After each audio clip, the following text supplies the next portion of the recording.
So we're here today at the monthly luncheon for AMCHAM, brought to you by the Marketing and Communications Committee, to talk about influencer marketing and how it's reshaping the omni-channel and social media landscape across Asia, particularly Thailand and Southeast Asia, as companies look to bring their brands online and be more effective with their online and social media campaigns.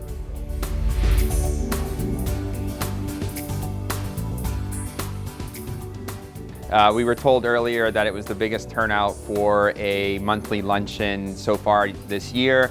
We're very much convinced that it was the actual topic and not the speakers that drove this particular turnout, but very engaged audience, and I think it just speaks loudly to the number of people that are searching and looking for answers about omni-channel and influencer marketing and how they can use these new tools and new ways of working across Asia and Thailand and Southeast Asia to deliver a better user experience and customer journey for all of their products.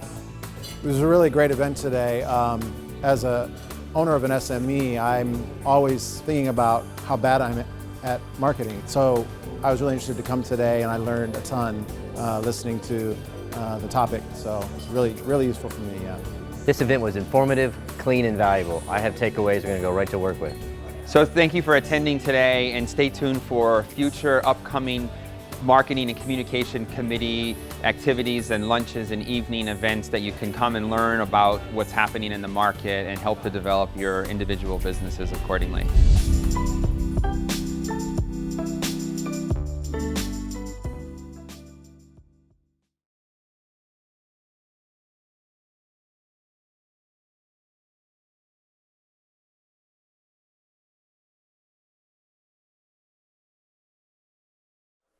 Hi everyone, if I can get you to take your seats, please. Wow, I think that's the fastest I've ever seen you do this. Normally I have to ask a couple of times. Welcome everybody to our monthly luncheon for September. We've got an exciting program for you here today. In addition to our speaker program, we're also announcing our candidates for the 2021 board election, so please stay tuned for that. Without further ado, I'm going to hand it over to our AMCHAM president, Mr. Gregory Bastian.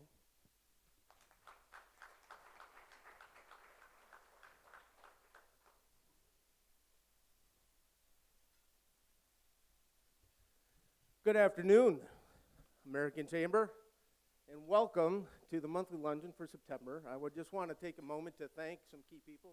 First of all, thank each and every one of you for taking the time out of your schedules. It does take effort to be here, and your participation is very important. I would also like to recognize today we're going to have on our panel, basically going through influencing marketing, some key members, some key leaders. If you would please stand when I announce your names. George Hartel from Supara Group, and also a member of the Board of Governors.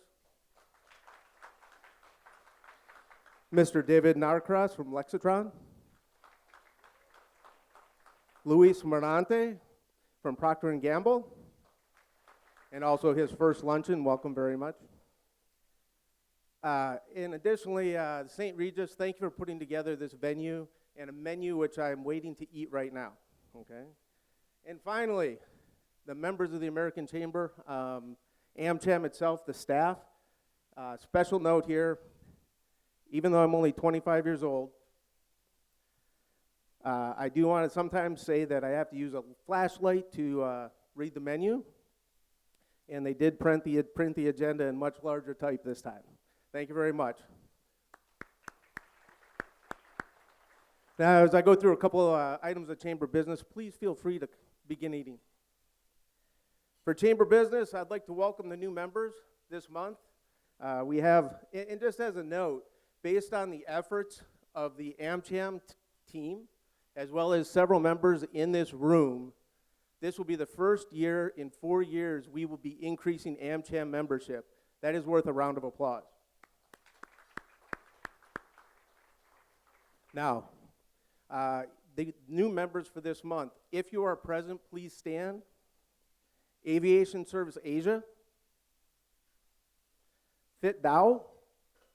He is the newly appointed Chief Commercial Officer at Supara Group, owner of the GQ brand. He has been leading brand transformation for consumer brands in Asia. Please put your hands together for George Hartel. Good afternoon. Okay, that helps. So, again, my name is George Hartel, and I run the commercial side of the business for Supara Group. And I've been involved in building brands for a number of companies around the world for about 17 years now. And what I want to spend some time today talking about is how much has changed for all of us in the last 5 years. And when I start to talk about omni-channel and influencer marketing and digital, especially in Southeast Asia, most people start to get nervous. They get worried. They're like, I don't understand it. It's moving so fast. It's not the way I learned it when I grew up in the business. And I'm here today to tell you that's okay, okay? Everything is moving so fast in digital, and everything is moving so fast in influencer marketing and influencer selling, that if you don't understand it, even today, it's okay, because what people learned 2 years ago and 3 years ago is actually already obsolete today. So you have time to catch up. So put you at ease a little bit about digital marketing. The topics I'm going to cover today are a little bit about the market space and what is happening across omni-channel, the explosion of mobile and influencer, e-commerce, and social media across Thailand and Southeast Asia, and really all of Asia, and really show you how influencer marketing is starting to become the go-to platform at the moment for companies and brands, small and big, that want to actually develop their business. But I said this already, the most important thing that I would recommend is for you to take an approach of learning on the job. And I talk about this with our teams, and I talk about this anytime I'm able to speak with groups. You have to learn on the job now. And the example I used is, if you had gone back to school 3 years ago, left your role, and took a digital marketing degree, they would have taught you about clicks and likes and all of the elements that they had worked on for the prior 3 years to put the curriculum together. And if you're reading the news right now, Facebook is right on the precedent of actually getting rid of likes. So everything you would have learned would have been obsolete by the time you graduated. So it's really important for you to learn on the job and look at what's going on, test ideas, test actual programs, and adjust and learn as you go through it. So some of the mega trends before I get into influencer marketing are really about omni-channel. So one of the challenges that Thailand in particular has at the moment is that many of your businesses, many of your colleagues see things as offline and online. And if I ask for a show of hands of how many people do you work with that see it as offline versus online, most of the room, I see their hands going up already, right? It's an incredible conversation where people see online as a dumping ground for product. It's where I send last year's product. It's those online people. And you have to stop with this. It has to be about using omni-channel to drive commerce and build brands together, because they have to coexist. One of the elements that has happened is that everyone's using new terms. So before it was, we were talking about online and e-commerce. Then we started talking about O2O. Then it's omni-channel. Now Alibaba's talking new retail. And then I just met with Alibaba this week, and they're talking about OMO, online merges offline. So the terminology keeps changing as well. You almost need like a glossary to go through the actual information when you walk through it. But you're starting to see this play out, right? Lazada's putting up pop-up stores all over Thailand. Tmall has exploded across China. Now they're going to mom and pop locations and leveraging technology to help mom and pop stores build distribution, look at data, understand payments. So they put the whole system together for customers. And this is not going to stop. This is coming to Southeast Asia, led by Alibaba's push into the region. The other thing that's happening is experience. So one of the things Thailand does really well is malls, right? Lots and lots of malls and an unbelievable amount of focus on the experience. So every week you go to the mall, you go to Siam Paragon, you go to Icon Siam, you go to Mega Bangna, there's something fresh and really exciting going on. What brands and retailers are having to do is start to take that up a notch as well. So you start looking at IKEA and they're using AR to put a sofa in the room before you ever go to the IKEA. You don't even have to go to IKEA. You can literally fit the sofa out in your room, know what it's going to look like, click shop now, order it, and have it delivered. You don't even have to go to the store unless you want like the really good meatballs. That's the other option that you can go to the store for.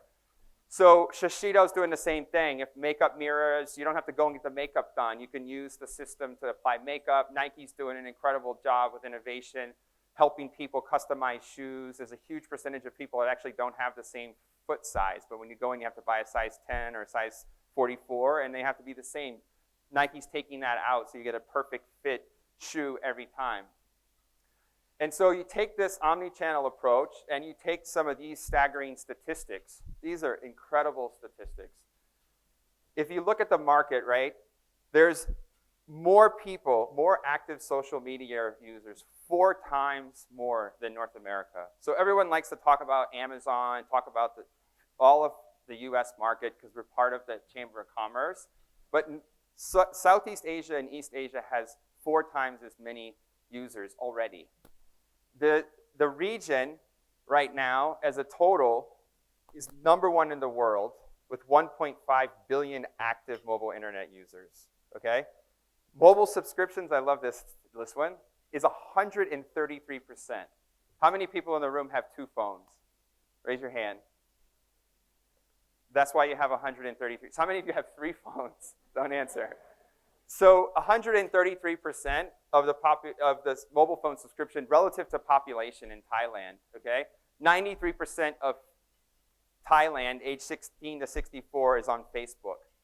And the average time daily spent on the internet in any device in Thailand is 9.1 hours a day.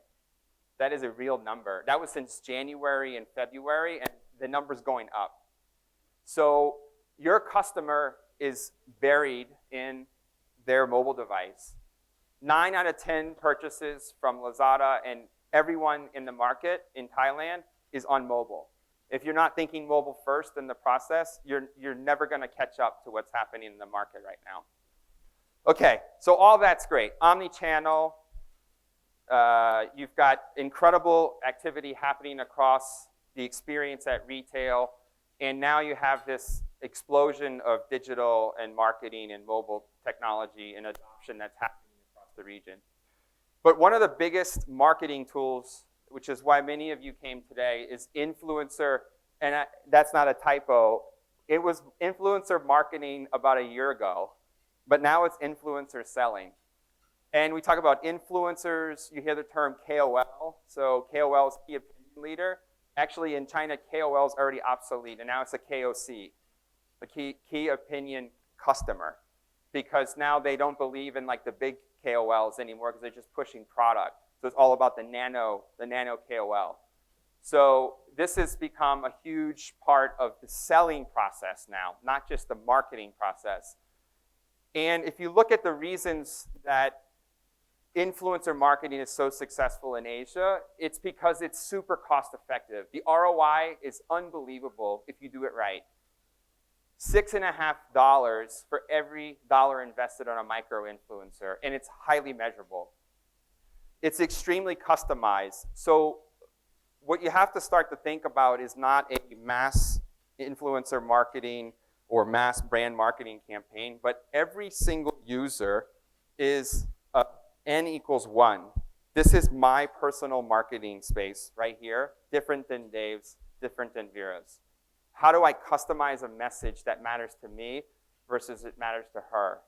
The days of blanket advertising are gone. And the users want constant engagement. A huge amount of content, really, really high levels of engagement. So you need content, you need stories, you need user-generated content to get this to work for you. And one example I hear, oh, well, what do these influencers do? And they just sort of playing around on Instagram, and they don't, do they really have jobs all day? Or they just go and like take beautiful pictures in the mountains somewhere, and that's their job. The Run here, that's a Chinese, huge Chinese KOL. She just actually IPO'd on the New York Stock Exchange for $125 million, bigger than most companies, right? So this is real, and the opportunity is huge if you can do it well. Okay, so when you look at influencers, not all influencers are created equal. So there's like superstar celebrity influencers. This is a really important slide to understand. There's superstar celebrity influencers. So this would be the Kardashians, Mario, right? People that are super famous in the market, and they have 1 million, 10 million plus followers. And a lot of people want to gravitate to that. Oh, I'm launching my new cosmetic brand. I'm launching my new product, my new shoes. I have to get someone really famous to wear my shoes. The challenge with that in the influencer world is that there's an inverse relationship between trust and reach. The people at the top have super high reach. You can drive lots of awareness about your product. But the people at the bottom, which are called micro-influencers or nano-influencers, these are people, micro-influencer would be someone who has anywhere between 1,000 to up to 10,000 or 100,000 followers, right? These people have tight networks. They may have 25,000 people who follow them, but these people really love them. They follow what they're doing. At the nano level, it's everyone in this room can be a nano influencer. If you have less than 1,000 followers, like many of you probably do, you can have the ability to influence. This isn't new terminology. It's just coming to life in a different way. So think about it as if your network of dads or moms love a restaurant, love a coffee shop, and you post your amazing cappuccino that morning, and you take that really nice photo, like having a great morning, out, awesome day. I love the new cafe on the corner of Sukhumvit 31.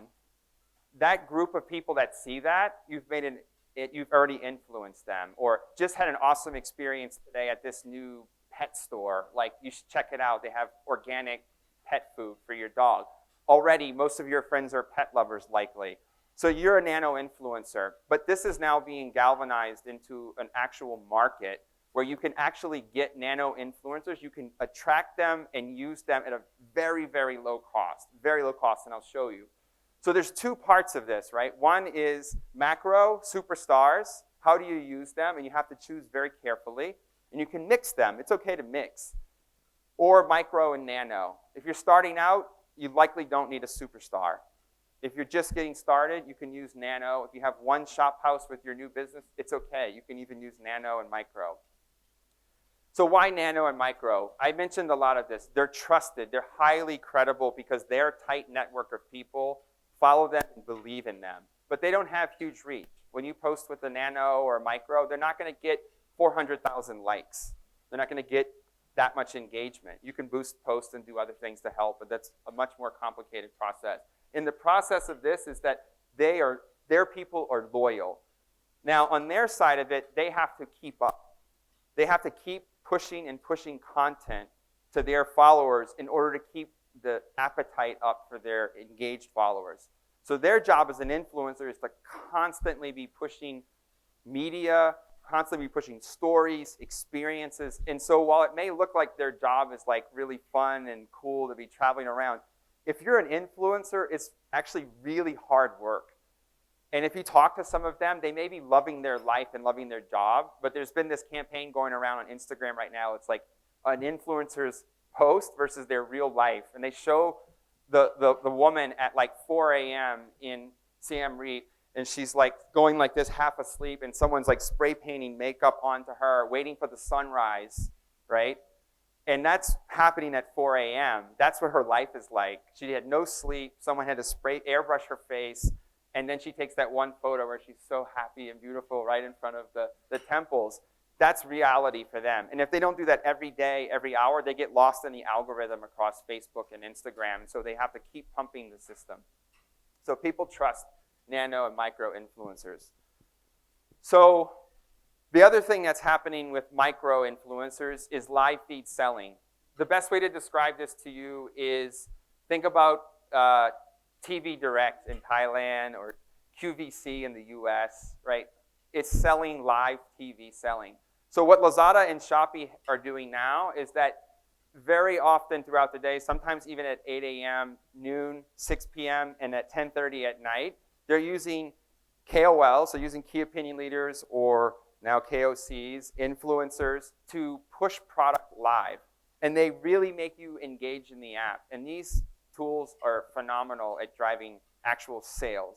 Some of the programs can be 10, 20, 30 times increase in only a 30-minute period, driving sales across a live stream Lazada and Shopee programs. Now, the other thing that Lazada and Shopee are doing with the actual influencers is gamifying the process. So the whole ecosystem across Thailand and Southeast Asia is going to be driven by Alibaba. And to some degree Shopee, but mostly Lazada's blueprint is they've already perfected it in China. The bad stuff gets thrown out. The best of the best is just in a delivery system waiting to launch in Southeast Asia and Thailand. Alibaba loves Thailand because they are getting the best engagement and return and conversion rate than any other market in Southeast Asia, so it bodes well for this particular market. But they're using the same systems that they use to develop the China market, which is by far the most advanced e-commerce ecosystem, payment system in the whole world right now. And so Lazmart just started delivering groceries. You've got Shopee doing like shake games. So a lot of people look at this, I talk to, and they go, what is going on? I just want my Amazon one-click, and I just want to click it, and I want everything to just ship to me. This is a totally different strategy in Asia. If you take the Amazon strategy, try to apply it in Southeast Asia, you've totally lost the way Southeast Asian consumers behave. They want games, they want engagement, they want to get their vouchers. You're shaking your head, yes. You want your voucher in the morning. You want, so what's interesting is that if you talk to Lazada, the actual customers, their peaks are like 8 a.m. on the commute in, 12 lunchtime, 3 in the afternoon when they're just doodling on the phone, 6 o'clock during the commute, and guess where one of the peak hours of selling is? 10:30 at night when you're about to go to sleep and you're laying in bed, and the last thing they're doing is still going to Lazada, clicking through the game so they can get another 50 baht voucher for more purchases, right? And it's an obsession now because you've got all this gamification of the actual buying process. It's not just e-commerce, it's a whole system. And inside there, Shopee's doing like live feeds. So you can go on Shopee app right now and you can see all these people doing live feeds, all influencers doing live feeds selling on the Shopee app right now while we're talking. Okay, so all that being said, some of the examples of how this comes to life, because it's not just online or offline, it's full omni-channel O2O. And you can get the influencers to come to your locations. So you may not have a fully developed model for actually driving online sales. That's okay. Just get content up. Use Facebook, use Instagram, use Lazada's incredible back-end capabilities to build an official store for your brand. You can do this at literally almost no cost. And then you can layer in getting influencers, Micro and Nano, to come to your shop. And we're doing this right now. So as an example, this is an influencer, Kun Park. He comes to the shop. He goes through the whole GQ size innovation that we just launched for a new sizing system to help men with picking the right fit. He goes through the whole thing. The whole thing is he creates. We don't create anything. We don't have to hire an agency to do it. We just work with him. Of course, it costs a little bit. He goes and does all of it. Then he posts it, and 180,000 people watch this video. Kun Goff on the right, this one is how to pose like a model when you're not. He's a photographer, so it's really funny content because he's not a model, but he does a 5-minute video about how to pose like a model when you're not a model. And in there is a product placement where he goes to the GQ store, he tries on, goes through our whole sizing system process, but it's really a soft sell. 500,000 views in 1 week. Didn't cost anything where you can probably imagine what this would cost. The other thing that matters is the story. So the content inherently goes back to fundamentals. So everyone gets lost in all of the data and all of the clicks and how does my customer journey work? All that is really important. But online content, there's got to be the story still. And people really love a story. They don't want to be told by a celebrity, hey, this is the greatest new product ever made. That days of that are slowly going away. They want a story about where did the product come from. Source tracking is becoming a huge, huge opportunity for companies. Like if your product is really authentic, if you're helping a community, if you're doing something really genuine, tell that story. And it doesn't have to be done with pretty lights and production. You literally can just film it on a GoPro or by hand with your mobile device. If you are doing something really great, like in Thailand, there's a huge movement for plastic-free right now, right? Everyone's trying to do the right thing to keep the beaches clean. If you're doing something around that, it's a great story to talk about. It's great content. But these are the fundamentals that have been the same for 100 years. The story matters. You just have to tell it, and you have to tell it a lot, over and over and over again, in many, many different ways, because how I consume it versus how Vera consumes it versus anyone else in the room, everyone is uniquely different in how they consume the actual story. Now, I get this question as well is, I don't have a budget. I don't have any budget. Okay, that's okay, don't worry. Nano influencer, you can get a nano influencer to work with you for as little as 2,000 baht. Actually, I was talking before with a team, you can get a nano influencer for 0 baht if you just give them free product. So if you have a really interesting product, these guys need something to talk about so they can keep their followers going. So there's an instinct to be like, oh, I got to get a big agency. I've got to go in and I got to pitch a bunch of these guys. I need a huge budget. Otherwise, I can't have a marketing plan. Best thing to do is to start small, pick 10, work out the kinks, learn along the way, A/B test individual plans. And you can do it purely through very low budgets and just seeding product. And it's great because it's genuine. Oh, this company gave me this. I tried it. I had a really awesome experience. It's really, really genuine. And then you can get to like micro influencers and KOL pages where, you know, like the Kun Park video is around between 30 and 70,000 baht, depending on which one you use. Really not a huge budget. It's different for your situation.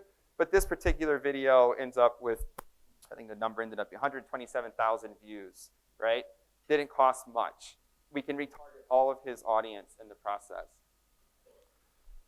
Okay, so influencers, huge importance, obviously. The last thing I want to talk about is all of this becomes real opportunity. So the opportunity that exists in Thailand and Southeast Asia comes with some challenges. Everyone is online. Everyone is working to try to figure out how we can make the ecosystem work better. But it's amazing to see every single time one of the banks or one of BCG or Euromonitor reevaluates Southeast Asia, the number keeps going up. The last estimate went up 40 billion for 2025, and I think the next estimate will go up again. And so what needs to happen, one of the critical components of it is there's friction. Some of you may have heard this term friction before. If you haven't, it may be a new term today. Facebook calls friction anything that stops you in your customer journey along the way. So any of you ever get to a checkout and the payment gateway doesn't work, or you go to order a new pair of box of diapers or a pair of shoes and they don't have your size, or you click on the page and the photo won't load, right? Or it's a website that's built for desktop in Thailand and it won't load properly on your mobile device. All of these things are friction. And so BCG and Facebook did a study just earlier this year, and they calculated that if you can remove the friction out of the customer journey in Asia, there would be $325 billion a year in more opportunity.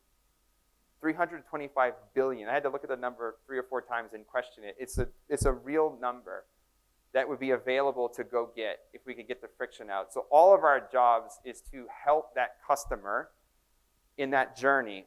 And so what becomes really important is you're building out your influencer model. If you're thinking about omni-channel, if you're thinking about mobile first, is how do you actually make it frictionless? And if you can do that first, you can outsmart all of your competition. Okay, so I think I was at an SME event recently, and I was told that you shouldn't say thank you at the end of a presentation. You should have a thank you slide. I think that was what I was told. So I'll leave you with this. First, I will say thank you for allowing me to speak today. I hope you were able to take away something from the presentation, but I really want to leave you with a question and really start to think about, if you haven't started this yet, start to think about how are you, your organization, and even yourself adapting to influencer in an omni-channel world. Okay? Thank you very much. One more time for Mr. George Hartel.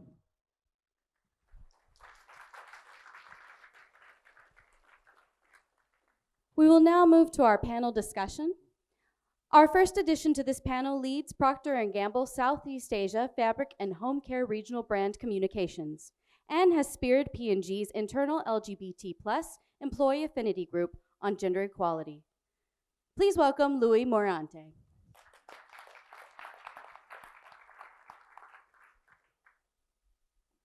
Your panel moderator today is the Managing Director of Lexicon, a digital PR and branded storytelling agency headquartered in Bangkok. Please give a warm welcome to David Norcross.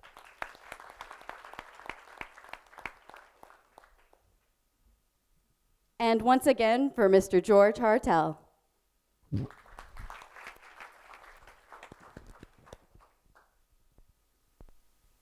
All right, so thank you again, George. That was very interesting for all of us. All right. To summarize the core of what George was saying there, the marketing landscape is moving very quickly. Things are evolving day to day even. Facebook has changed the way marketing works. It's changed the way we interact with each other. We're all addicted to sharing, liking, and telling our story. This has meant that we can segment our messaging to very granular levels. Great for us, we can measure it, we can sell, but it's made the consumer fatigued. There's too much content. It's obviously corporate.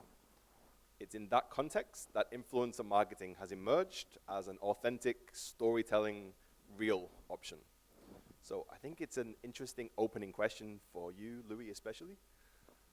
You're heading up P&G. So for you guys, you have huge budgets all over the world. Why influencer marketing? Well, first of all, good afternoon, everyone. I'm Louie from P&G. Good question and good starter as well. I think we come from that angle that we have a lot of budget and we have a lot of money to spend on advertising. And why are we doing influencer marketing when we can just spend a lot on TV and print and digital? It's because we know that our consumers are spending a lot of time on social media. That's 9 hours a day. So we create an ecosystem across around our consumers. TV is important to drive that reach. Digital as well and print still play a role, but it's the influencers that help us create that brand trust. At the end of the day, you want to create trust for your brand on a long-term basis. And that's what influencers come into play. It gives us that credibility and authenticity in creating, in really influencing the consumers on what the product benefit is. I could do one advertising for 30 seconds and 60 seconds and tell the benefit of a brand, and the consumers will say, yep, I've seen that before, but do I really buy into that? An influencer would have a 10-minute video telling you this is how it works. It really works for me. It really works for my family. It works for my kids. I'd buy into that. It's so believable. It's so credible because I follow this influencer. It's as if she's or he is in my circle of friends. I would trust that person and I would buy into that brand. All right. I think that George's presentation was great. Again, thank you, George. The slide that was most interesting to me was the from the top level Kardashians all the way down to me, right at the bottom. When it comes to, for you guys again, how do you determine what type of influencer you're choosing? Because is it top level celebrity? Is it the more nano level? And how do you make that decision? So I think the biggest thing to think about is you need to start with the overarching goal of the campaign. Those, like I mentioned before, the fundamentals of marketing haven't changed. Like, you need to have a actual strategy around what am I trying to do? Like, what is the single thing I'm trying to communicate? What is the goal of what I'm trying to do? If your goal is to get, over the next 4 months, to get every single person in Thailand to try the new soap, or I want to get every single person to at least try on one of our shirts, that's a starting goal, and then you can start to segment it and narrow it down. Or you go the other way, if you're a very small business and you're like, hey, I'm going to open up my dream and have a coffee shop. Whatever your angle is, like your sort of unique selling proposition, start to think about, okay, I don't need a macro influencer to do that, but I could really find like 50 people a week that can come and try our new coffee shop. And you can say, well, it's at Prompong. So Facebook can help you with that. You can geo-target people in the Prompong area. You can exclude certain income levels. You can go after demographics. You can go after psychographics. And before you know it, you have a very narrow audience and a very small budget that you need to spend to get to exactly who you want to get to. And so I think you can start to use the nano and the micro influencer at the very, very granular level. And what will happen is, if you're a new business, the best thing to do is to start to think about the first 10 or 100 customers and get it really done really well. If you do that really well, the next 1,000 get to become a lot easier. And so I think you can use nano and micro to kind of drive that at the local level, and then you can kind of balance, okay, things are going well, I can come back in with sort of building brand equity up and have like a superstar celebrity build out the brand or increase reach. Okay, I'm so happy to moderate this because I'm speak to you guys with all this experience is fantastic. So Louie, for you. Yeah, so if I may add to that, it boils down to the business objectives, right? So in P&G, we've just segmented it to 3. So if you want to drive awareness, you want to drive consideration, or you want to drive trial or purchase for your brand. If you want to drive awareness, obviously you want to drive mass reach. So the selection process for your KOL or your influencers would be the numbers of followers that they have in terms of the selection process. Part of that, backtrack a bit, in terms of the selection itself, I think it all boils down to how they are aligned to your brand values. That's very important, to make sure that they share the same brand POV or point of view before you even go and approach them. Because at the end of the day, they won't buy into your brand, or their consumers won't believe these influencers if they don't share the same brand values as your brand. That's the first selection process. And then you go into the business objectives. Do you want to drive awareness? Then you go for the macro and the mega influencers. If you want to drive consideration for or engagement for your brands, then you go with the micro influencers who would be really engaging with their followers. They would be replying to a consumer who asks questions about the product. And then if you want to really drive purchase, then you would tap into influencers who are known for e-commerce path to purchase. So if they are already linked with Lazada or with Shopee, if they're known to have click-throughs for that KOL, then that's a good influencer for a purchase-driving objective. Okay, so I think everybody in the room probably uses one of your products. You guys are that I hope so. Could you give us any practical examples of when you've actually chosen influencers at different levels, and what was the thinking behind choosing them? Sure. I look after Downy fabric refresher in Southeast Asia as well. Downy has been in Thailand for more than 10 years as a fabric refresher brand, but we launched Downy detergent 2 years ago. So it was a new foray for us to enter a new category. So it was important to really drive awareness of the new product benefit, which was cleaning and removing stains, apart from providing refreshing scent. Now, Downy has been known for refreshing scent, and that's why it was the business challenge was how do you communicate the cleaning benefit of a Downy detergent. That was the time we tapped into Champuaraya, a celebrity's influencer, as our main celebrity for the brand, and we use her for our TVC.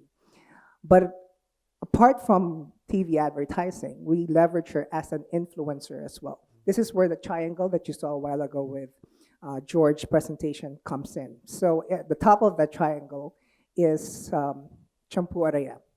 The way we segment it in P&G is called the 1-9-90. So the 1%, the 9%, and the 90%. The 1% are your mega and macro or superstar influencers. They are your content creators. They're the ones who would initiate the content. So for us, it's Champu saying there's a new Downy detergent that gives you cleaning, benefit, and refreshing scent. But that's not enough because, of course, she's a celebrity influencer. So consumer would say, yeah, of course, she's paid to do that. She's going to say it's really going to clean and it's going to give you a long-lasting scent. So we tap into the 9% who would amplify the same content or same benefit story as Champu Araya. Apart from that benefit, George mentioned a while ago as well as that story is key. So we don't just talk about the product benefits itself. There was a story behind it. When we launched Downy detergent in Thailand, we actually instigated the insight was that consumers think, or our target audience would think that women can be, beautiful women can't be powerful. So that's our linkage, that consumer insight was our linkage into the product benefit, which is that you could be both beautiful and powerful. And so that analogy with detergent, which is you could have that cleaning benefit and you could have that long-lasting scent. So that was our story to begin with. So we instigated an online survey, which is, how do Thai women believe that they could be both beautiful and powerful? And we found out that more than 50% don't believe that. And so Champu Araya started this whole news or story saying that I don't believe this. I think Thai women can be both beautiful and powerful. That was our starting story, starting from Champu. And then we created an army of macro influencers related to Champu, friends of Champu in the industry. At least they know her. So they are credible enough to amplify the same content that Champu is saying. And it's basically just saying and agreeing to her, that's right, Thai women could be beautiful and powerful at the same time. And then we inject our product benefits. And then Downy detergent can beautiful cleaning and long-lasting scent. And then you trickle it down to the 90%. I think where we evolved from 2017 when we launched the brand, where we were doing that 1-9-90, focusing on Champu Araya's content and then down to the 90%, is that this time around, we're focusing on the 90%, on the nano influencers. We're collaborating more with nano and micro influencers to create little content, snackable content that we could feed into our Facebook, IG stories, that we could continue to A/B test every day, really. We're testing new content every day and pushing and orchestrating media behind it. Because at the end of the day, the followers of your influencers doesn't matter anymore in terms of your reach, because the post that the actual reach of their post is just around 8 to 10% on the average. That's the organic reach. So you have to boost that post or that content to really maximize the power of your influencer. So there's a push and pull, and there's a media orchestration behind the back end of that to make sure that your content is reaching the right target audience at the right time. Okay, that's a great answer. Thank you. Thank you. Sorry? Yeah, okay. Does anybody have a question so far? Any questions? I think Megan. Yeah. All right. I mean, You have a question? is it okay if I work at AMCHAM? I'm sorry, I have so many questions. You find it difficult to work with influencers based on the age range. Is there a limit to demographics whenever it comes to that sort of discrepancy? You mean if it's mostly a younger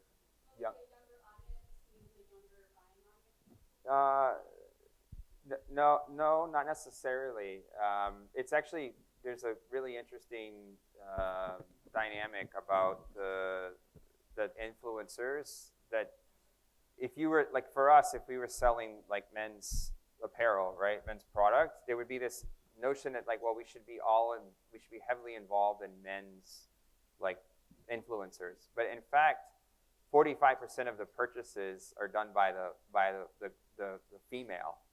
And then if you have really good-looking male influencers, if you actually go down and look, it could be 80% of their followers could be women that really follow them because they post really nice-looking photos.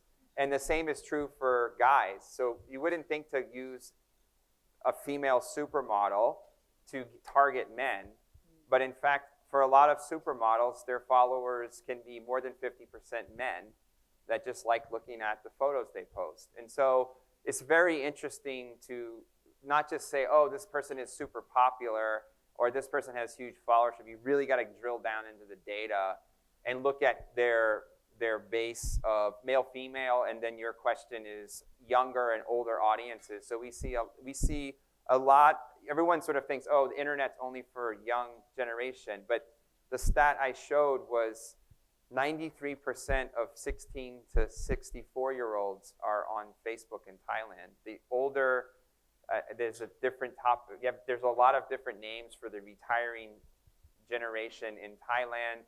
The Chinese will refer to them as the silver economy, and it's exploding in China, and it will explode in Southeast Asia as well as the population ages. And so you can start to build a mix of product and assortment and brand story that just targets a retired age segment. And this consumer has money, right?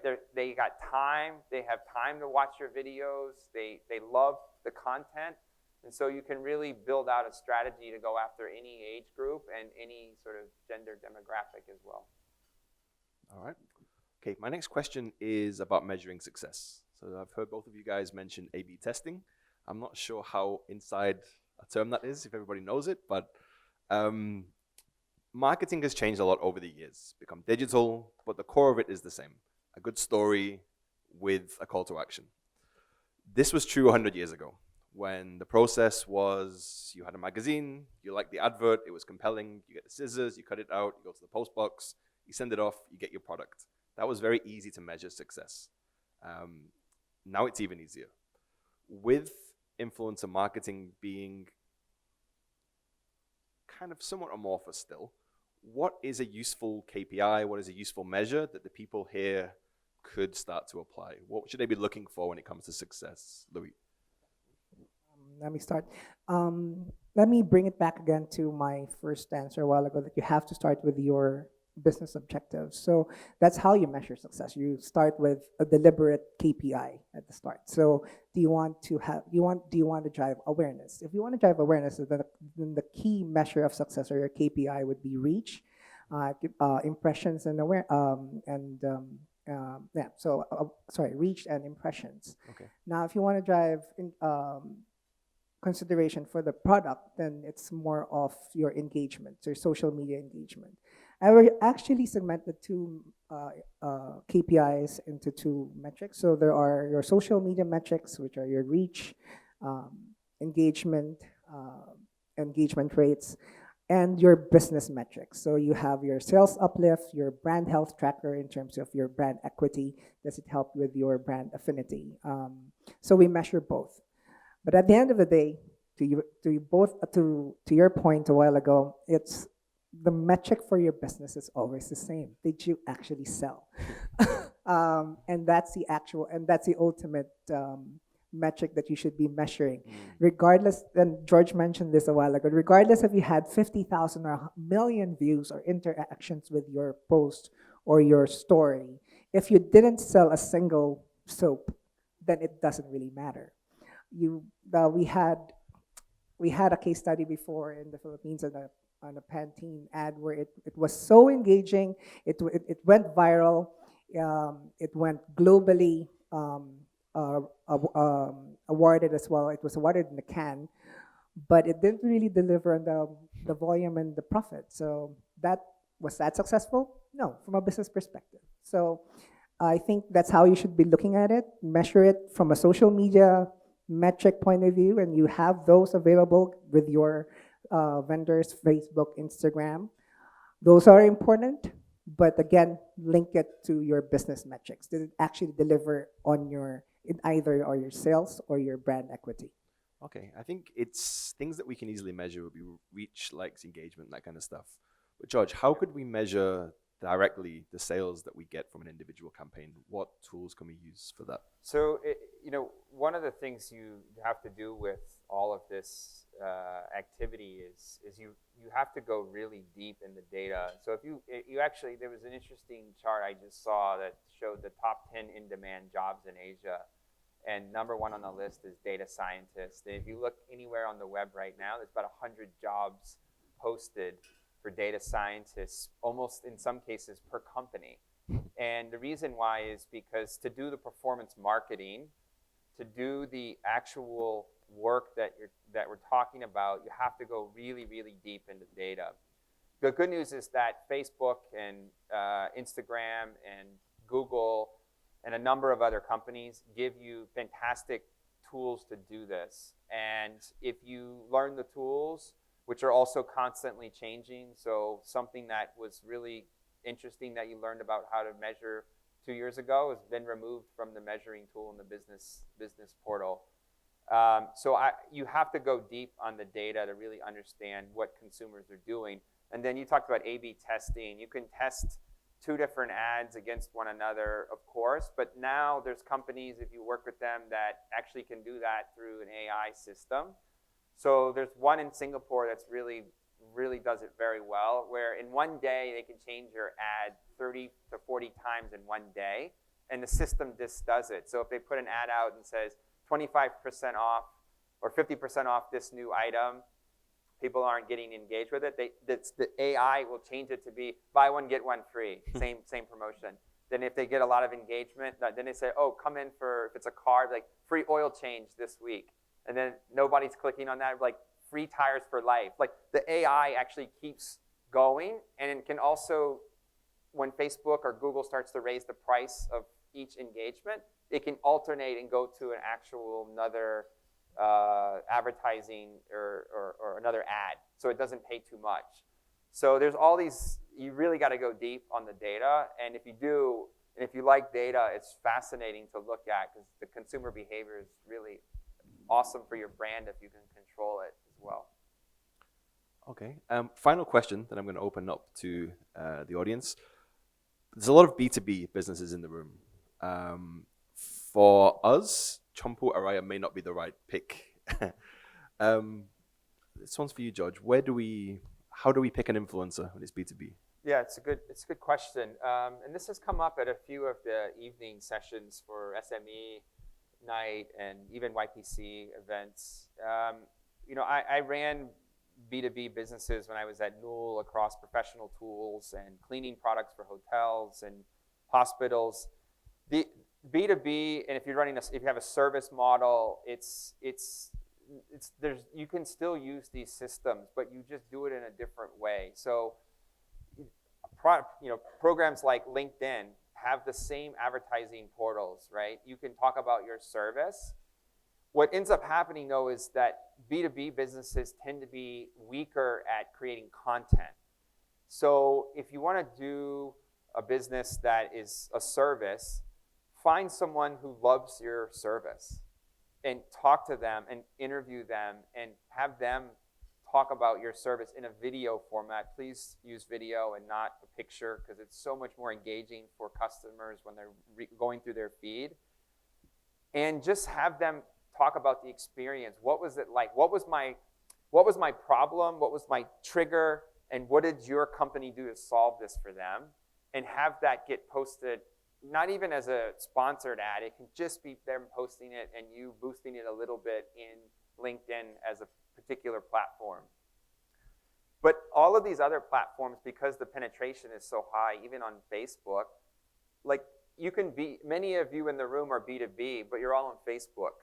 So if you can get the right audience to look at the ads and you boost them, as Louie talked about, you can still use it. But the biggest thing with B2B is you need better content.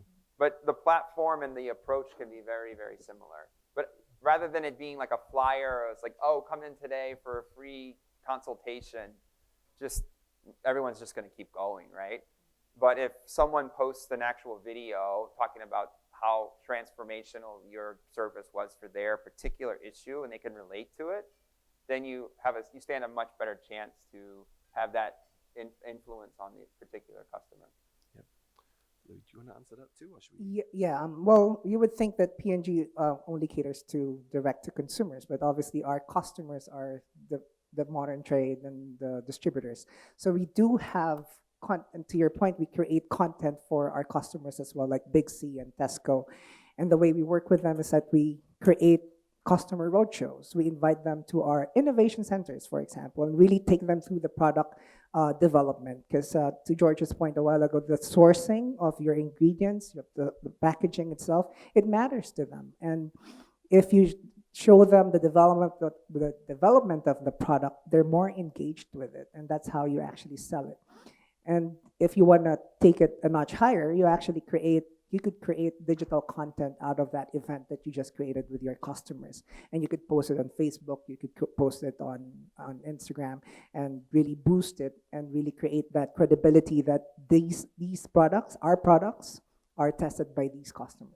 And I think, just to add one more thing, and I mentioned it earlier, is I think there's this notion, especially with B2B, that you need like really professional looking content, that you need the right lighting, that if you're selling a law service or you're doing coffee beans, that everyone needs to have the makeup perfect and the lighting perfect. But actually, the more perfect it gets now, the less believable it is a bit. If it's raw and it's real, people really, really like it. And I think that's lost sometimes, where companies want to spend a lot of money in production costs, and they spend so much energy around making sure everything's perfect that they've lost what they were trying to do in the beginning. And so I think it's important to just have it be raw. I mean, you post a video and you get like no engagement, you're like, okay, that one was no good, let's try it a different way, right? So, but you start to find things that really work for you, and then you can build off of that in the process. Yeah, absolutely. People connect with stories. So each of you in the room has a LinkedIn account, I hope. Start to tell your story of your company, the origins, what makes you different, what makes you special, what are you interested in. You can be an influencer too. All right, so let's open up to Q&A.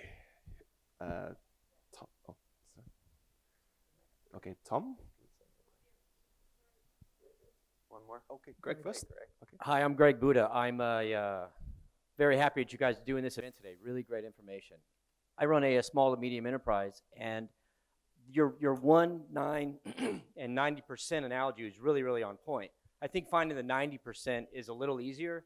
What tools do you guys know of for the 9% and then the 1%, so someone like me or a product-based guy can reach those 9 and 1% influencers? So obviously there's agencies involved with influencers, but all of these people have public pages. Otherwise, they wouldn't have followers. You contact someone directly, especially in your business, right? You're doing jewelry. Everyone loves a free piece of jewelry, right? So anyone raise their hand if they would like to be an influencer if Greg gives them a free piece of jewelry today. All right, there you go. You got 20 people signed up. We're done. We're finished, right? Yeah.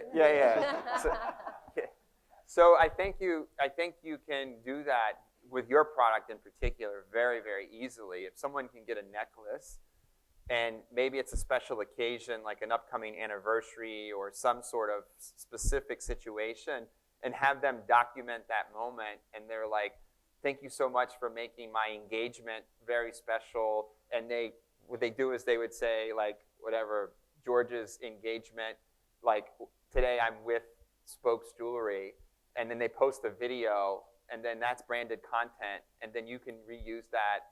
It's like super valuable for you. But you could do it for you in particular, you could do it with no spend, because you just give away product. And for you, that's super low cost, because it's just the cost of goods. But I think that your original question about like how to contact each one, if you don't want to do it direct, then you can go through agencies, and there's loads of them. I would be a little bit careful about your agency selection. Some agencies sort of will claim to be digital marketing agencies, but they don't actually have expertise in influencer marketing. And so they basically going to pick up the phone just like you would and talk directly to the influencer, or if they're big enough, they have an agent. And so you're no better off than you just calling them directly and finding the phone number and contacting them or sending them a private message on Instagram. And so but at the nano level, you can do it through like natural influence, but there are agencies that actually have marketplaces where you can work with them and post a job, and nano influencers can sign up for your actual event. So if you said, hey, I want to do a special new gold heart holiday necklace, right? You can have the nano influencers post for that, and it can be very low, like 1,000, 2,000 baht. If they say something nice about spokes in their network, they get like 1,000 baht, and if they get 500 likes, they get a few more baht for it. But they don't have to in reality, they don't have to do a lot of work to get 1,000 or 2,000 baht. Yeah, so if I may add to that, so yes, we also work with a lot of agencies. It could be a media agency, it could be an influencer agency. There are agencies who are really just focused on tapping into influencers. And you have PR agencies, obviously, who have these relationships already. The con to that, obviously, is you pay an agency fee. So if you have the budget, yes. My build to that is you have to be very clear with your brief if you use an agency. For your category or your industry, we would probably select influencers in the lifestyle and luxury segment. And they would have those influencers segmented, by the way. So they would have influencers on entertainment, on lifestyle, on luxury, on mass premium, and they'll be able to recommend to you the right ones, depending on your business objectives at the end of the day. And the other option, yes, go direct. If you could create those relationships. From the 1990, what you could do is select be choiceful with your 1%, and collaborate with her. She would have that network of 9% already that you could tap into directly without even going through an agency. When consumers find out that influencers are actually paid to say something about a product, what is the risk that this whole fad about influencing sales is just a one-time thing and it's going to disappear again? Because there's about moral, there's about ethics.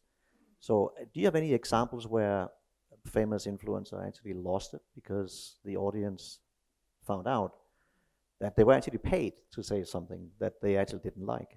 Well, it's a really important question that Tom's asking, and anything that gets, even on some of the ones I showed, like they get tagged paid sponsorships, especially if they're at the business level. So if you're micro, macro, certainly celebrity level, when they post, or if we got Ad Addict to post something, or Marketing Oops, it says paid advertisement. People know, but a lot of what those particular influencers do is that they're quite selective about what they post because they need engagement to be up. So even if it's paid or not paid, if it's good, if the content is good, they're happy to post it because it keeps their engagement numbers up, which helps with the next client. But what you're talking about is what's happening in China right now. And KOLs were super popular for the last couple of years. And now people are getting worn out talking to celebrities. And so now they start talking about KOC, which is like key opinion customer, which is more or less like a nano. And so they become like, they would rather target 50,000 KOCs to talk about the product with 1 billion people in China than to have 50 super macro, and because people are like, oh, they're just getting paid again. But the difference in China is that they started as just influencers, and now they started selling. So the reason why the one I showed can go IPO is because she sells, and she takes a commission. She becomes like a retailer, so she gets a GP, gross profit. So every time she sells one of the products, she's taking 20, 30% of the net proceeds, but she can move a lot of volume. Like in one day, 100 million RMB across China. Like, so it's crazy. You can sell 500 million baht in China on one SKU with an influencer, but she's selling.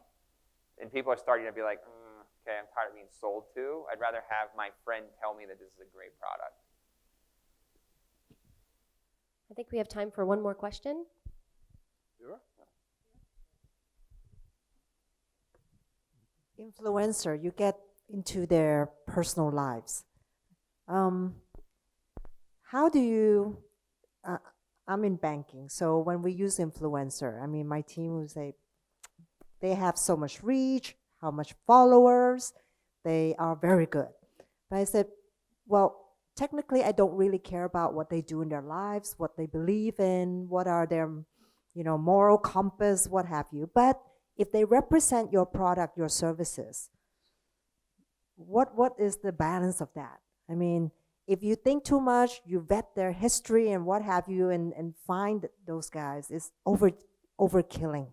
But then to a certain degree, the people who becomes your influencer of your services and product also are representative of your company. So what's the balance in that? And what's the risk? Do you see that people understand that what they do in their life is separate from the product that they influence? Yeah, that's a complicated question for a number of reasons. And it's more complicated for someone like Citibank, right, where you've got a powerhouse global brand. You're quite sensitive about PR issues coming up and what it would mean to anything, even the stock price, right? It can swing in a day because things can go wrong. A perfect example is if you're Dolce & Gabbana with their meltdown in China. They were on track to be, I don't know if everyone knows this story, many of you probably read about it, but they were on track to have an unprecedented growth story, a mega launch, and they put a really, really insensitive ad out in the market, and overnight, like lost $5 billion of market size in China because they made a mistake. So I think it's this careful selection, and it also is a little bit about where you're starting from.